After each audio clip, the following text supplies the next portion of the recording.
Good? All right, joined with a special guest today here out of California. He's been making music for over 8 years. He's only 24 years old, but he's been working with some of the biggest artists in the game, including Lil Baby, Killer Roy, Black Bear, Lil Kel, everybody. And he's going to get started by saying a little bit about how he first got into music. What up, what up? It's Bankroll Hayden. I'm with my brother J-Face right now. We coolin', we in Missouri. Shit, a little bit how I first got started. I started making music when I was 15. Come from a small city, Modesto, California. No fucking studios.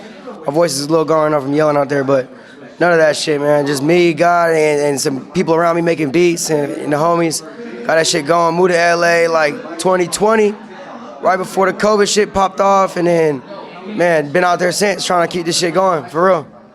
And you just dropped a project last September, middle of somewhere. Talk a little bit about how that came to be and what your thoughts are on the project. Hey, you know what I'm saying? I was talking to my homie one day. I said, damn, I want to make an album called Middle of Nowhere because I'm from Modesto. He said, nah, dog, you in the middle of somewhere. I was like, oh, that's real. And then my homie, we was chilling. He's like, you got to embrace the middle ground where it's like before you at the top, you're going to be looking back where you at right now like, fuck, bro. I mean, not that I'm not at the top, but you know what I'm saying? Like at the very, very top, looking back to the middle ground, that's the best time. You know what I'm saying? So that's where the whole concept came with that shit. Hey, my brother J-Fay, he killed that shit tonight, man. Come on. Absolutely crushed it tonight. That shit. Yeah. A lot of people that see artists that are out in California think that they have an easy life. What are your biggest first songs to pop off? Was a song called 29 about a crazy car wreck. Can you talk a little bit about how that song came to be and what that experience was like for you? Shit, man, that's just a true story. Pain is temporary, turn pain into passion into music. We flip that shit around, turn a negative to a positive, for real. 29. Yeah. Throughout your career, you've had the opportunity to work with a lot of different artists. You just put out a new song called Nosebleeds with Honest Dave. What has putting out a song with someone that's a close friend of yours been like? Fire, bro. I ain't gonna lie. I ain't even saying this just to say this because I'm in Missouri or nothing. That's literally my favorite song to perform. It's just like, it feels so true to me. That's my favorite song. And fun fact, my dog Debo that passed away, R.I.P. Debo, he barking in the beginning of the song. So that song I forever fuck with. For real. That's awesome. Yeah. That's super awesome. You were recently out in Nashville writing some tunes. I know because I met up with some of your buddies, Jared Crum, A-Meg and all them. Yeah. What was that experience like being out in Nashville coming from California? It's always different because like you start making some twang-ass country music, but then by the third day you start getting back to your roots and just blending it. But I love Nashville, bro. We was turned up. Went to the motherfucking Red Door, Broadway. Great time out there, man. Shout out Group. You know it. I got to get on there soon, for real. Yeah, for sure. If you could look back at young 15-year-old that first got into music, what's the biggest thing you've learned over the last course of these almost decades of time? Man, I don't know. I feel like I'm still learning, but just thinking back to then to now, like I feel like I'd have never thought I'd have been doing this shit right now. Like even the small moments to the middle, the big moments, like all this shit is surreal, for real. Yeah, you previewed 2 songs tonight, Katy Perry and Family. Yeah. Those songs both feel like a different sound for you, a little bit different, like still at the Bankroll Hayden sound, but a little new twist, a little, Family's a pretty deep song about a relationship. What kind of went into writing those songs? Just everything, man. Family's a real story. That song is very personal to me. I love that song. I want to drop it soon. I wrote that song about just being like, even you have a family, but it's not really like you know what I'm saying, how families, you see your friend, like you might know somebody like, damn, I wish I had a family like him. Yeah. You got real ass family type shit. Like my family always been there, but it's not like we sit down at a dinner table and all eat together and shit. Like it's very like we're all just independent, doing our own thing. So it's like I wrote that song about when you with a girl and her family become your family type of shit.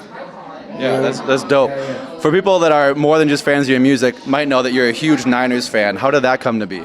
Man, we from the Bay right here. Come on now, bang, bang, Niner gang. You know that. Man, been a Niners fan since a baby. Pops put me in since I was a little kid. Jersey, that's all we always fucked with, for real. You know, it's a rough year this year. We going crazy though with the Niners. Yeah. At the end of this year, you're kind of making some career changes here and transitioning to a new path in your career. What's kind of going into that, and what's your outlook going into 2026? What's up? Yeah, he said he did an interview with you. What'd you say again? Sorry. So your career is going through some changes here at the end of 2025. What's your outlook going into 2026, and what makes you the most excited for these new changes in your career? Shit, bro. I don't know. I'll just try to stay on my path, keep God first, man. You know. keep this shit rolling for real. Yeah, for sure. With the fans. I first saw you 2 years ago in Minneapolis at 7th Street when you that was could the out fire score. show. Yeah. Where you from? Minneapolis originally, but living drive from there? I drove from Nashville today to come see you. Yeah. No, we're going to be in Minneapolis real soon. Yeah. March, we're going to be out here. For real. Yeah. What's something you've learned from touring over the last 2 years? Because your set was great 2 years ago, but I think it was even better today with an even smaller crowd. You think it was better than that? I actually think it was. I think when you come from a place where I thought like 2 years ago when you came out, the crowd was already at this level, and you came out and kind of brought the level up to a higher level, which is harder to do as an artist than just coming out when like Scory came out, got it rocking, and your guy here got it rocking, then it kind of like dived down a little bit, which is okay, but then you kind of like brought it back up with Cabo and everything. So what's it like to you to put the energy of the crowd on your shoulders now 2 years later and come out and put it out there? That shit dope, man. Always. I'm bad somebody call me right now, but no, for real. It's a blessing to be here and be in this position, for real. All right. Last thing, for young artists out there that are just starting out, what's one piece of advice you'd share with them?